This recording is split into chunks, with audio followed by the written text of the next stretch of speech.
नमस्कार सर्वांना, श्री स्वामी समर्थ. तुम्हा सगळ्यांचं आपल्या चॅनलमध्ये खूप खूप मनापासून स्वागत आहे. आजचा दिवस तुम्हाला खूप छान आनंदाचा जाऊ दे ही स्वामींचरणी प्रार्थना करते आणि आजच्या व्हिडिओला सुरुवात करूया. तर आजच्या व्हिडिओमध्ये आपण जे काही आपण सेवा करत असताना आपल्या मनामध्ये काही वाईट विचार येत असतील किंवा कुठलीही सेवा पूर्ण होत नसेल आणि सतत म्हणतो ना की सगळं चांगलं आहे, म्हणजे घरात सगळं छान आहे, वातावरण कशाचंच काही टेन्शन नाही, पैसा अडका प्रॉपर्टी सोने दागदागिने सगळं ऐश्वर्य पायाशी लोळण घेते, पण कुठेतरी एक चिंता लागून राहिली आहे, काहीतरी म्हणजे सतत चिंता आहे. म्हणजे सगळं छान आहे, मुलगा सेटल आहे, मुलगी तिच्या संसारात छान आहे, घरात सगळं घर परिवार आनंदी आहे, पण सतत ना असं अस्वस्थ वाटतं, मन बेचैन होतं किंवा आपलंच घर असून आपल्या घरात बसू वाटत नाही, थांबू वाटत नाही किंवा एवढा पैसा असून त्याचा म्हणजे आनंद घेता येत नाही, सुख असून ते उपभोगता येत नाही. असं का होतं आपल्याबाबत? आणि सतत नकारात्मक विचार वाईट मनात येतात, वाईट विचार येतात. सेवा करायला बसलं की सेवेत मन लागत नाही. तर ह्या गोष्टी आपल्याबाबत का घडतात आणि ह्या घडू नयेत म्हणून आपण काय करायचं? असा कोणता उपाय आहे जो आपण करायचा आहे आणि असं कोणतं सेवा आहे जी आपल्याला महाराजांनी सांगितलेली आहे, साक्षात स्वामींनी, तर ती कोणती सेवा आहे ती आपण करायची. आणि 100% नव्हे 101% सांगते, तुम्ही ही सेवा जर रोज कराल तर हे काही जे तुमच्या आयुष्यात चाललं आहे ना, की वाईट विचार येणं, मृत्यूचं भय वाटणं, चिंता वाटणं, सतत नकारात्मक विचार मनात येणं, सेवा करायला बसलं की झोप जांभई येणं, अश्लील विचार मनात येणं, सेवा पूर्ण होत नाही, ह्या गोष्टी जर तुमच्या बाबतीत घडत असतील तर ही एक गोष्ट तुम्ही रोज करायला लागा. 100% तुमच्या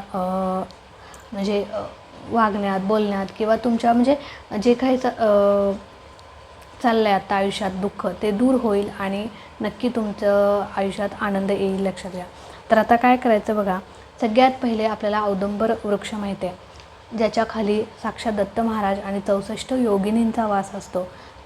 सूक्ष्म रूपामध्ये महाराज तिथे वास करत असतात. कुठल्याही औदुंबरच्या झाडाखाली तुम्ही जा आणि तिथे 1-2 मिनटं बसून बघा, तुम्हाला किती छान वाटतं, प्रसन्न वाटतं. अगदी तिथून उठू वाटत नाही. अगदी रखरखत्या उन्हात जरी त्या झाडाखाली तुम्ही जाऊन बसलात तरी म्हणजे असं इतकं मन शांत होतं ना, तिथे गेल्यानंतर मनात कुठलीही भय राहत नाही किंवा नकारात्मकता राहत नाही. अगदी 2च मिनटात आपल्याला ते फरक पडतो, पण ते अनुभवता पण आलं पाहिजे, लक्षात घ्या. तर काय करायचं आहे बघा, सगळ्यात पहिले तुमच्या घराजवळ असो किंवा केंद्रात असो किंवा कुठेही आसपास तुमच्या घरापाशी जर औदुंबर वृक्ष असेल तर पहिल्यांदा असे विचार जर तुमच्या मनात येत असतील तर महाराजांना आधी प्रार्थना करायची, कारण महाराजांच्यापेक्षा मोठं कोणीच नाही आहे, लक्षात घ्या. आपण काय किंवा कुठले डॉक्टर काय किंवा कोणीच नाही, तुम्ही मी कोणीच नाही, महाराज ब्रह्मांडाचे नायक आहेत, लक्षात घ्या. आणि त्यांना जर आपण मनापासून हाक मारली, त्यांना जर सांगितलं की महाराज मला या त्रासातून मुक्त करा किंवा ह्या त्रासापासून मला लांब ठेवा, तर महाराज आपलं नक्कीच ऐकतील आणि जी पण तुम्ही सेवा करताय ती महाराज माझी सेवा नक्की पूर्ण करून घ्या अशी महाराजांना प्रार्थना करा, अशी मनापासून महाराजांना हाक द्या. तर बघा काय करायचं, जे औदुंबर वृक्ष आहे ना, तर औदुंबर वृक्षापाशी म्हणजे रोज जायचं आणि एक 11 प्रदक्षिणा तुम्हाला घालायच्या. श्री गुरुदेव दत्त, श्री गुरुदेव दत्त किंवा श्री स्वामी समर्थ, श्री स्वामी समर्थ असं म्हणत तुम्हाला औदुंबर वृक्षाच्या कमीत कमी 11 प्रदक्षिणा घालायच्या, कळालं, कमीत कमी. आणि असा एक पॉझिटिव्ह विचार ठेवायचा, म्हणजे ते नकारात्मक विचार जातच असतात, सुरुवात झालेली असते, लक्षात घ्या. आणि ज्यावेळी तुम्ही हे सातत्याने कराल ना, त्यावेळी तुमच्या मनात एक सकारात्मक ऊर्जा निर्माण होईल. इतकी ताकद औदुंबर वृक्षामध्ये असते.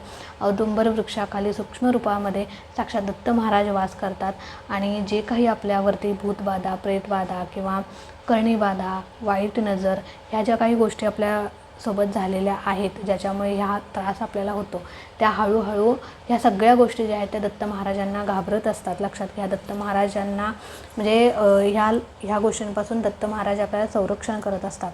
आणि जेवढं औदुंबर वृक्षाच्या छायेत तुम्ही राहाल तेवढं ह्या सगळ्या त्रासातून तुम्ही लवकर बरे व्हाल, लक्षात घ्या. इतकी ताकद औदुंबर वृक्षामध्ये आहे. म्हणून रोज तुम्हाला जर असा त्रास होत असेल, करणीबाधा, भूत प्रेत, नजरदोष किंवा वाईट विचार, मृत्यूचं भय आणि सेवा करताना मन लागत नाही, ह्या सगळ्या वाईट गोष्टी जर तुमच्यासोबत घडत असतील तर तुम्ही नक्की हा उपाय करून बघा. तर काय करायचं, रोज औदुंबर वृक्षापाशी जायचं, तिथे नमस्कार करायचा, गुरुदेव दत्तांचं म्हणजे स्मरण करायचं आणि महाराजांना प्रार्थना करायची की महाराज, माझ्या मनात जे काही वाईट विचार आहेत ते निघून जाऊ देत, तुमचं संरक्षण माझ्या पाठीशी असू दे, असं जे काही तुमच्या मनात आहे ते बोलायचं, सकारात्मक बोलायचं सगळं. आणि श्री गुरुदेव दत्त किंवा श्री स्वामी समर्थ म्हणत 11 प्रदक्षिणा मारायच्या. जास्त मारला तर अतिउत्तम, नसेल तुम्हाला वेळ तर कमीत कमी 11 प्रदक्षिणा मारायच्या. बघा, ज्यावेळी पण आपण केंद्रात जातो ना, त्यावेळी केंद्रात जाण्याआधी औदुंबर वृक्षाला आपल्याला प्रदक्षिणा घातल्याशिवाय आपण केंद्रात नाही जाऊ शकत. म्हणजे तिथे बोर्डच लिहिलेला असतो की औदुंबर प्रदक्षिणा घालून मग केंद्रात यावं. कारण ज्यावेळी आपण केंद्रात जातो त्यावेळी आपण बाहेरून फिरून आलेलो असतो. म्हणजे बाहेरून फिरून म्हणजे आपण नको ते वाईट विचार, म्हणजे नको ते बघितलेलं असतं, वाईट विचार आपल्या मनात असतात, आपल्या शरीरावरती धूळ असते, मनाची मळब असते किंवा मनात सतत घाणेरडे विचार, वाईट विचार सगळं असं म्हणजे साचलेलं असतं. ते सगळं घालवून तुमचं मन साफ करून, स्वच्छ करून तुम्ही पवित्र मनाने केंद्रात यायचं आहे. मग ते सगळं साफ कधी होईल, ते मन पवित्र कधी होईल, तर ज्यावेळी आपण औदुंबर वृक्षाला प्रदक्षिणा घालू, 11 प्रदक्षिणा घालून, एक प्रदक्षिणा घालायची, थोडं थांबायचं, दुसरी प्रदक्षिणा घालायची, थोडं थांबायचं, असं 11 प्रदक्षिणा थांबत करायच्या आहेत आणि करायच्या असतात. आणि मगच आपल्याला केंद्रात जाता येतं. लक्षात, मग असा तो नियमच आहे. तुम्ही कधी पण केंद्रात जा. आणि हे बघा, औदुंबर वृक्षाला प्रदक्षिणा घातल्याशिवाय आपण केंद्रात नाही जाऊ शकत. त्याच्यामुळे तर हे त्यामागचं कारण आहे. म्हणून पवित्र मनाने, स्वच्छ मनाने आपल्याला केंद्रात जायचं असतं. आणि तरच आपल्याला त्या जे पण आपण महाराजांचं दर्शन घेतो त्याचं पुण्य आपल्याला जास्त मिळतं. आपलं मन किंवा आपल्या मनातील विचार, जे काही आपल्यासोबत आलेलं आहे वाईट, जे काही विचार नकारात्मक, ते सगळं तिथे निघून जातं, तेच थांबतं. आपल्यासोबत ते केंद्रात येत नाही. आणि जे पण आपण केंद्रात जाऊन नामस्मरण करतो, सेवा करतो, ते आपल्यासोबत येतं, त्याचं पुण्य आपल्याला मिळतं आणि महाराजांच्यापर्यंत देखील ते पोचतं. म्हणून हा नियम आहे की औदुंबर वृक्षाला प्रदक्षिणा घालून मग केंद्रात या. तर असं आहे आणि हेच औदुंबर वृक्षाचं महत्त्व आहे.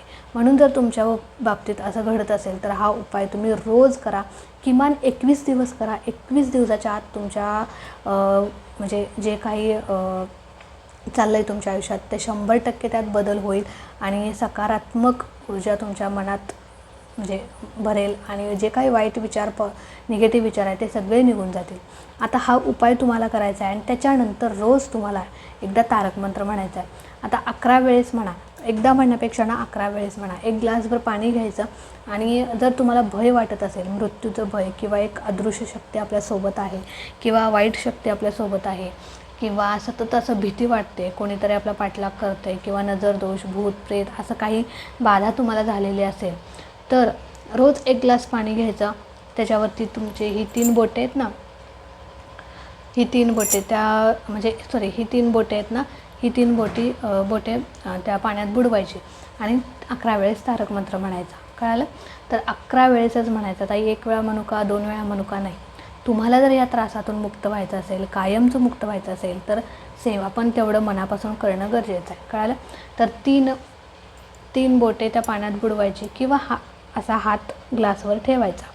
ग्लास भरून घ्यायचा पाण्याने आणि आपली ही पहिली 3 पेरं जी आहेत ती पाण्यात बुडली पाहिजेत. अशा प्रकारे 3 बोटे पाण्यात बुडवायची आणि 11 वेळेस तारक मंत्र म्हणायचा. रोज संध्याकाळी सेवा करा. सोबतच तुम्ही नित्य सेवा करा. रोज स्वामीचरित्र सारामृताचे 3 अध्याय तारक मंत्र आपण म्हणतोच, पण नित्य सेवा करा. आणि त्याच्यानंतर रोज तुम्हाला 11 वेळेस पाण्याचा ग्लास घेऊन ही सेवा करायची आहे.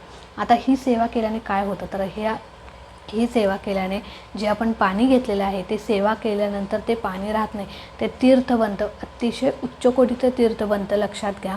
आणि अक्षरशः तारक मंत्र म्हणत असताना पण तुम्ही अगदी मनापासून म्हणायचं आहे. म्हणजे प्रत्येक तारक मंत्रातला प्रत्येक शब्द तुम्हाला चावून म्हणजे अगदी मनापासून तो तुम्हाला कळला पाहिजे असं म्हणायचं. म्हणजे निशंक होय रे म्हणा, निर्भय होय रे म्हणा, प्रचंड स्वामी बळ पाठीशी नित्य आहे रे म्हणा. बघा, ही एक वळ जरी म्हणली ना तर असं एक पॉझिटिव्ह वाईब्स तयार होते. प्रचंड स्वामी बळ पाठीशी नित्य आहे रे म्हणा. म्हणजे स्वामींचं बळ माझ्या पाठीशी सदैव आहे, नित्य आहे. ह्या एका वाक्यानेच एक म्हणजे छान वाटतं. म्हणजे एक शक्ती निर्माण होते आपल्यात किंवा पॉझिटिव्ह वाईब्स तयार होतात. आणि जर सतत आपण हे रोज करत राहू आणि 11 वेळेस जर ही सेवा आपण करू तर नक्कीच त्याचं पुण्यफळ आपल्याला मिळतं. ठरलं काय करायचं तर हे काही तारक मंत्र आहे बघा. तारक मंत्र व्यवस्थित म्हणायचा, अगदी मनापासून म्हणायचा आणि ते तीर्थ जे आहे ते तुम्ही स्वतः ग्रहण करायचं, कळालं. आणि जर असा काही त्रास तुमच्या घरात असेल कुणाला, दुसऱ्या कोणाला, तर त्या दुसऱ्यालाही ते तीर्थ तुम्ही देऊ शकता, कळालं. आणि सोबतच थोडंसं तीर्थ तुम्ही तुमच्या घरात शिंपडायचं आहे, कारण घरावर पण दोष, म्हणजे घरामध्ये पण दोष असतात, त्याच्यामुळे पण त्रास होतो, किंवा घरावर कोणीतरी करणीबाधा वगैरे केलेली असते त्याच्यामुळे पण आपल्याला हा त्रास होतो.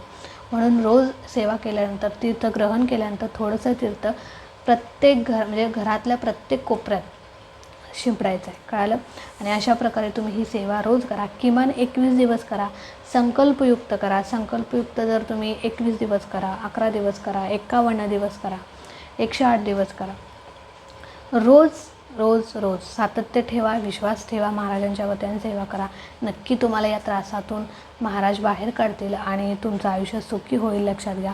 बघा, आपल्या आयुष्यामध्ये पैसा, प्रॉपर्टी सगळं आहे, पण मनाची शांती नसेल, सुख नसेल, समाधान नसेल, घरात सतत वाद होत असतील, कुणाशीच कुणाचं पटत नसेल, मग त्या पैशाचा, प्रॉपर्टीचा काय उपयोग सांगा.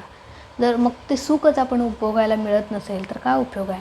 म्हणून पैशाच्यापेक्षा म्हणजे पैसा आणि प्रॉपर्टीपेक्षा पण मनाचं समाधान, घरातील शांती, समाधान, सुख हे खूप मॅटर करतं, खूप महत्त्वाचं असतं, लक्षात घ्या.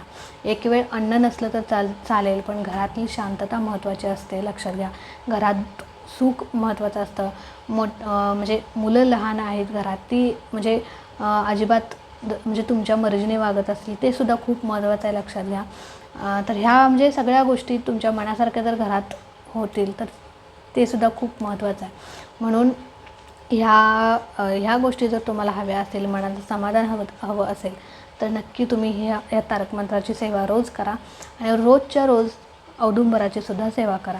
ह्या दोन्ही सेवा सलग जर 21 दिवस तुम्ही केला तर नक्कीच तुम्हाला त्याचं फळ मिळेल. तर समजलं तुम्हाला. तुम्ही संकल्पयुक्त दोन्ही पण सेवा करू शकता. आणि औदुंबर वृक्षाला फेरी कशी मारायची तर बघा, सगळ्यात पहिले म्हटलं की महाराजांना प्रार्थना करायची आणि एक फेरी मारायची, थोडं थांबायचं आणि मग दुसरी फेरी मारायची. जिथून सुरुवात केला आहे आता तुम्ही इथून सुरुवात केला आहे तर फेरी मारायची आहे, तिथंच थांबायचं, परत श्री स्वामी समर्थ म्हणायचं आणि परत फेरी मारायची, कळालं. आणि फेऱ्या मारत मारत पण श्री स्वामी समर्थ किंवा गुरुदेव दत्त नामस्मरण तुम्हाला करायचं आहे. थोडा वेळ नामस्मरण केल्यानंतर किंवा फेऱ्या मारून झाल्यानंतर, प्रदक्षिणा मारून झाल्यानंतर तिथेच 5 मिनटं औदुंबर वृक्षाखाली नामस्मरण करत बसायचं, जप करत बसायचं, कळालं. तर अशा प्रकारे तुम्ही ही सेवा रोज करा, नक्की तुम्हाला अनुभव येईल. तर चला, आजचा व्हिडिओ इथेच एंड करते. आवडला असेल तर नक्कीच लाईक करा, शेअर करा. चॅनलवरती नवीन असाल तर चॅनलला सबस्क्राईब नक्की करा. भेटूया अशाच एका नवीन व्हिडिओसोबत, नवीन सेवेसोबत. तोपर्यंत खुश राहा, आनंदी राहा आणि सगळ्यात महत्त्वाचं, महाराजांची सेवा करत राहा. श्री स्वामी समर्थ.